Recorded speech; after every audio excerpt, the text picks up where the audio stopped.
Hey guys, welcome back to my channel. Today I am here with Rina Bajaj, who is a counselling psychologist and has been for 13 years? 13 years, yes. And we have put this YouTube together for World Wellbeing Week to kind of discuss mental health and therapy and kind of bring more awareness to it.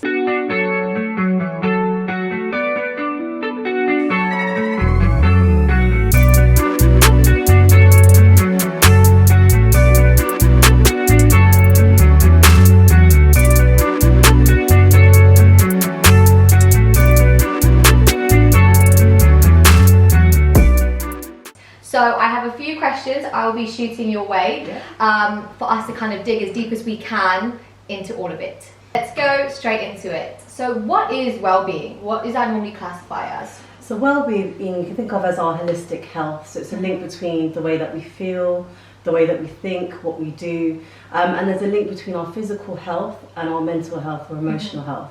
So usually when people have good well-being, they feel like their life is in balance. They feel good about themselves, they're able to engage with life. So it's our way of being, which encompasses many different aspects of who we are. Okay, and I guess there's different ways that we can work on our well-being, like you said, mental and physical. Definitely. So, you know, sometimes you might have one aspect which is going really well and the other is off balance.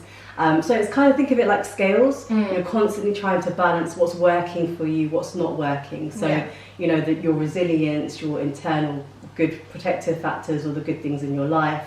So it's really dynamic. So you might have really good well-being at one point in time. Something can happen which can then shift it. Think about COVID. It shifted well-being for lots of people who were otherwise coping relatively well before that. And I guess a lot of people resorted to exercise to kind of help during COVID. A lot of people were working at home, people were doing live workouts on Instagram, and I guess that was a way for people to kind of escape in a sense from COVID? Or to also take control. So when we feel like our life is out of balance, often we want to find some way to anchor ourselves, to ground ourselves. So we focus on the things that are in our control, because if we think about COVID, that really wasn't in our control. So things like exercise, but even seeing friends, you know, we might not have been able to do that if we were sticking to the rules. But, you know, people kind of got quite creative in terms of like virtual Zoom things. So for that was a way to connect people as well. And connection as humans is really important. It's kind of what we're made to do. So how do you think well-being kind of links with mental health in itself then? Yeah, so as I said, I think our well-being is made up of many different parts. And, you know, if we think of it from like a cognitive behavioural perspective, there's a link between how we feel, what we think and what we do. So if our thinking isn't the most positive, it's going to impact on how we engage with people, how we engage with the world, the situations that we find ourselves in. So there's kind of a nice little loop that goes on for lots of us. But the good thing is we can start to change things. So you probably see it in your practice when people start working out, they feel better, their thoughts are better, then they work out more. So they get into like a new cycle. And you said the idea about starting with the positive thinking. Now something I've started kind of focusing on a lot recently was kind of manifestation. And the idea of like remaining positive and understanding what's in your control, what's not in your control. So is that kind of linked then, the whole idea of like affirmations, manifestation, and trying to kind of like talk to yourself in a positive way to then bring more, like positivity attracts positivity in a sense? 100%. So I'm a big fan of affirmations. They don't work for everyone though, because I think sometimes you have to kind of get to a point where if you're kind of in a cycle of thinking negatively, it's easy to spiral down, because one negative thought leads to another, leads to another. So if I say to you when you're feeling quite negative, start thinking really positively right now, it's not really going to work. So sometimes you've got to like spiral yourself up to be more balanced.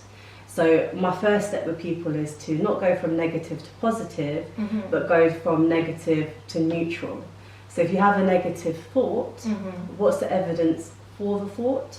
What's the evidence against the thought? And how can you balance it?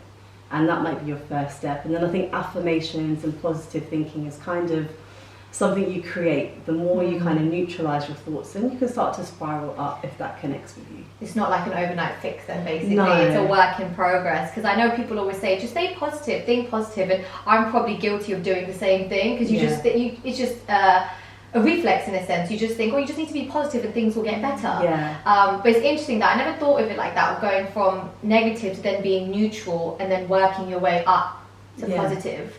And it's a constant work in progress, and it's not something that is just once or twice. You have to constantly kind of change your mindset around it. Yeah, because our thoughts kind of go on loop, right? If we have 100,000 thoughts a day, we can't pay attention to every single thought, or we wouldn't do anything else.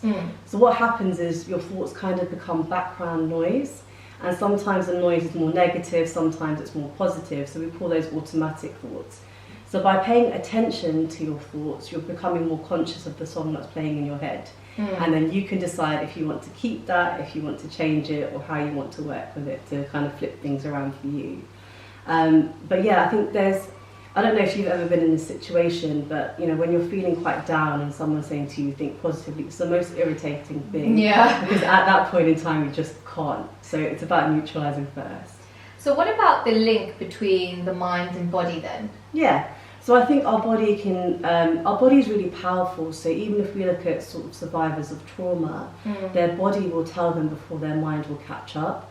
So our bodies protect us, our bodies look after us, they can put us into survival mode. And actually, you know, if we think about how we feel, our body's connected to that. If you feel strong, your body feels strong, you're going to approach things differently. And you probably see this too, but when people come to you, although they might be coming for a physical transformation, often there's lots of emotions that are behind that physical transformation. 100%. There's a lot of actual, sometimes it's more mental progress than physical. Yeah. And it's just the way their mind and thoughts process work. You know, the fact that I say to them sometimes, if someone has this with family and they're surrounded by food and they drop me a message and they say, it was really tough today, but I just took my wrap with me or my meal. Yeah. And it's kind of, and I always say to them, that is massive mental progress. And that's so much more important sometimes than physical. Because it's like, it's your thought process, it's how you're looking at it, it's your discipline. So 100%, even with being a coach and working with women when it comes to weight loss, it's a lot of mental progress that I see alongside, if not more even. Yeah, and there's often an emotional connection, isn't there? So that, once again, often physically people find ways to deal with things in the best way that they know how to. So for example, if you show them a different way to tackle things physically, or I work with them to show them a different way to tackle things mentally or emotionally, then they can choose new behaviours, because we're creatures of habit, and we go back to the old habits because they feel safe. We know them, we know how they work, even if they're not the healthiest for us mentally or emotionally. Interesting. And I think something that is quite difficult, even more so within the Indian community, is having that discussion around mental health, especially within the Indian community, whether that is trying to talk to family or friends or your partner about it. So what would you kind of advice, or what do you think around mental health and discussing it within our community? Yeah, I think there is a stigma, but I'm also seeing lots of young people speaking about mental health. And I think what the last year and a half has done is shown us how important mental health is. Because if we don't have that, we can't survive. You know, we can't respond, we can't process, we can't engage with anyone. And that really affects the quality of our life. And I think it's the term mental sometimes that I think has a stigma attached to it. So, you know, whether we call it well-being, whether we call it emotional health, our mind is really important. So think about it just like you would your physical health. It's a part of your holistic health. So even if you need to call it something different to work on it, that's fine. But just keep checking in with yourself. Because when you check in with yourself, then you can understand what it is that you need. And your journey, my journey, someone else's journey is going to be really different. So our needs are going to be really different. And no one can tell you what you need or what your needs are. And how could I check in with myself? Yeah. So I would, there's a few things. So it really depends upon what you gravitate towards. So you can journal and kind of write down your thoughts. I know people that do that in the morning. They just get a page of paper and write down whatever comes to mind just to release it. Or sometimes when you've got lots of thoughts going around in your head, that's a good way to start, just by writing everything down. Secondly, check in with your body. So for example, with things like anxiety, you might start to notice physical symptoms, like your heart racing, or kind of, you know, losing breath, or you might feel on edge or feel tense. So if you can't check in with your thoughts and your feelings, start by checking in with your body. How does my body feel today? Because that might be the safest place to start. Okay. And then what am I thinking? So especially when I'm trying to work with people to challenge their thoughts, I get them just for a week or so to reflect on some of the thoughts that are coming up. Because what they're doing is they're listening to that background music, so do I actually like this? And you mentioned sort of self-critical thoughts, you know, that just doesn't develop overnight, but we can change it. The first step is to just become aware. So that's what I'd kind of say, just check in with how your body feels, check in with how your mind feels. You know, you'll know if you're spiralling down. Okay, so we kind of discussed mental health and how to kind of check in with yourself. And again, I bring it back to the Indian community because I think it's such a taboo subject and no one really speaks enough about it or how to help people become more aware. And let's say, for example, how can someone, what could the first step be for them to bring up that conversation of mental health to family, let's say? How can we discuss it more, bring more awareness? I'd say if your family doesn't feel like a safe place to start, connect with people that do, so you gain some confidence in talking about mental health. So whether that's friends or kind of a therapist or someone external, because if you don't feel safe, you're not going to be able to express what you really want to. And you also might need to be prepared to have more than one conversation. So think of this as like a long-term cultural shift. And often when people don't want to engage with topics or engage with the term mental health, it's usually because there's some element of fear.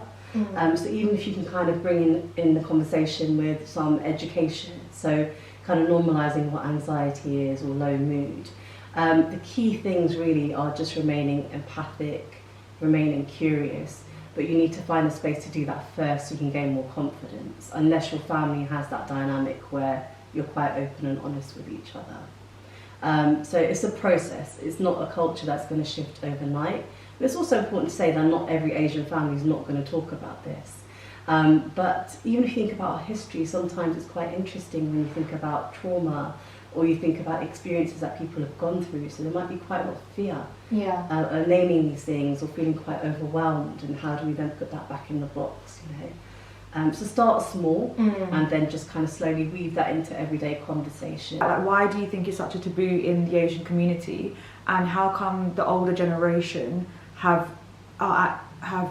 dealt with it differently to our generation now? Well, I think that it wasn't really understood before. Mental health as a term has only probably come up in the last 20 years or so. So it's not, I think there was a culture of just getting on with things. You just carry on, you keep going, you focus on action. So almost that denial of emotions.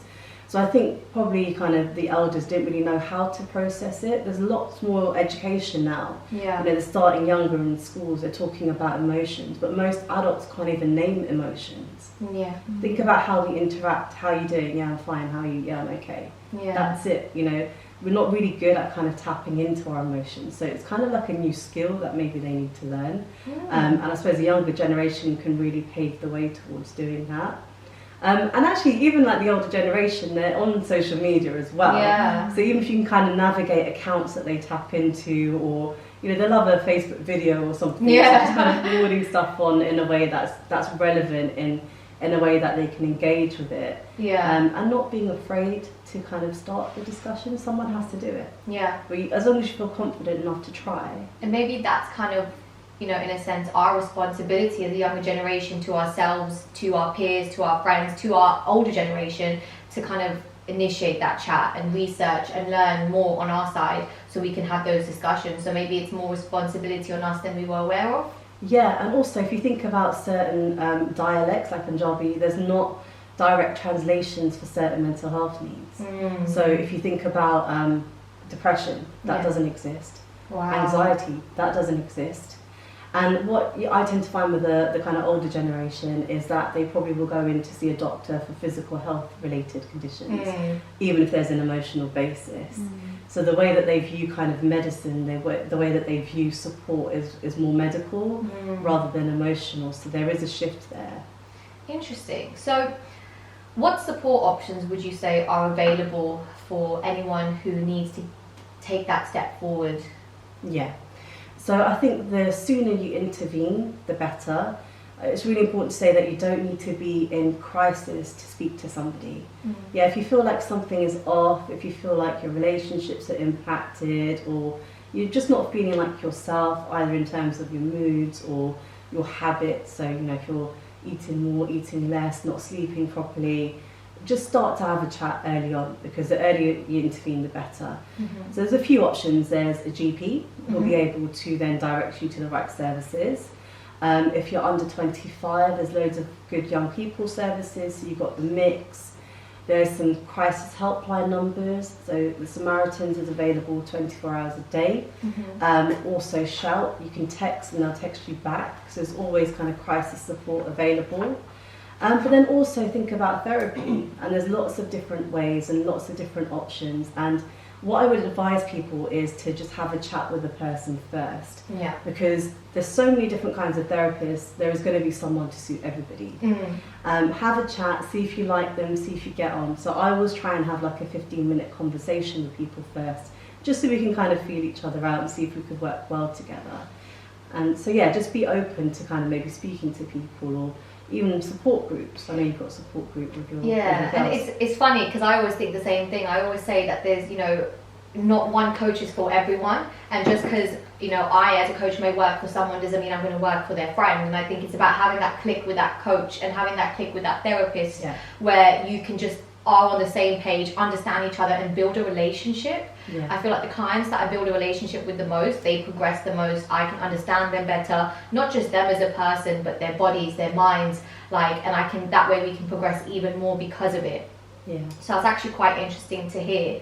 Now I actually have not a lot of experience around therapy, and I don't know many people that do. So, and I think this is something a lot of people might be interested in, but what is involved in therapy? Like, you see the movies and you know, you read the books and you see TV, but what is it involved?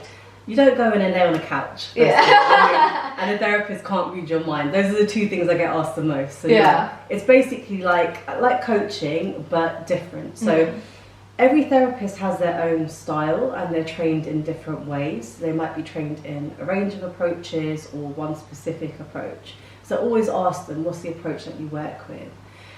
Basically, with all therapies, what it is a safe space, it's a non-judgmental space, and it's a confidential space. So even if you've got the best relationships in the world, sometimes having someone outside of that is really good, because what it helps you to do is have an aerial view of your life. So the therapist will be alongside you, if you like, kind of helping you to look in your life and just figure out what's working for you, what isn't, what needs to change. But then you can get therapies for specific kinds of concerns as well. So some are more structured and some are more exploratory.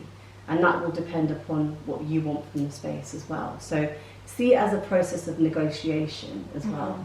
You know, you are not a passive person in that process. You can say to your therapist, this is really what I'd like to achieve, these are the goals I want to work on, and they're there to support you in moving towards that.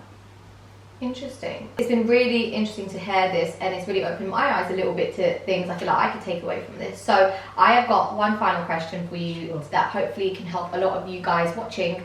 Any top tips you would recommend to anyone who feels that they are in a place that they may need that support, whether it be therapy, whether it's dealing with anxiety or whatever may be going on? What would you recommend as top tips to kind of go forward from a place where you know you need help maybe? Yeah, definitely. So if you're worried about speaking to your GP, you can start by thinking about support groups online.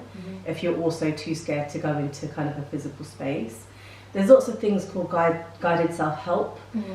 So, you know, you can work through worksheets and start to understand your anxiety, but then think about kind of who's in your support network. So when I work with people, I help them to think about what we call protective factors. What are the good things in your life?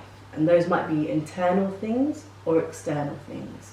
So if we think about external things, it might be a friend, it might be online support, it might be your coach, it might be the gym, it might be activities and hobbies that you love to do, so things that uplift you. And then you can think about your internal resilience. So what are the good things that you've got internally that keep you going? So it might be your resilience, it might be your empathy, and just have that. So have a few people that you can speak to, and then have the emergency services kind of up your sleeve if you need them. But it is a process, and I think I want to be really realistic and say that you know, therapy is quite scary. It's quite hard. Like, I've been on the other side. It's quite hard to walk into a space and start to talk. But that's the scariest that it's going to feel. There's a reason why you feel you need that. So, and I think as well, and I always say to a lot of my clients, and again, you can take this in a different aspect, because when I tell them about this, it's more so them going into the gym and going into the weights area, but I say, you're never going to grow unless you step outside of your comfort zone. So to be in that environment where it's scary and uncomfortable, that is where you are going to grow. That is where the most growth is made, and that can be taken into many aspects of life. And I guess it's a perfect example of how therapy can be, and how it's supposed to be initially, but what it can lead to if you stick to it and really persevere with it. Especially when you start to see the benefits. So that sounds amazing. Thank you so much, Rina. It's been really interesting, and we are hoping to bring you more videos like this, more top tips. There'll be more content coming from Rina and I. So we hope you have enjoyed this video. We hope it's been a good intro video alongside Wellbeing Week. If you guys have any questions, please shoot them over on DMs or in the comments. Make sure to like and subscribe, and I'll put Rina's details and my details below as well. Thank you so much. Thank you, Rina, for coming, and I hope you guys have enjoyed.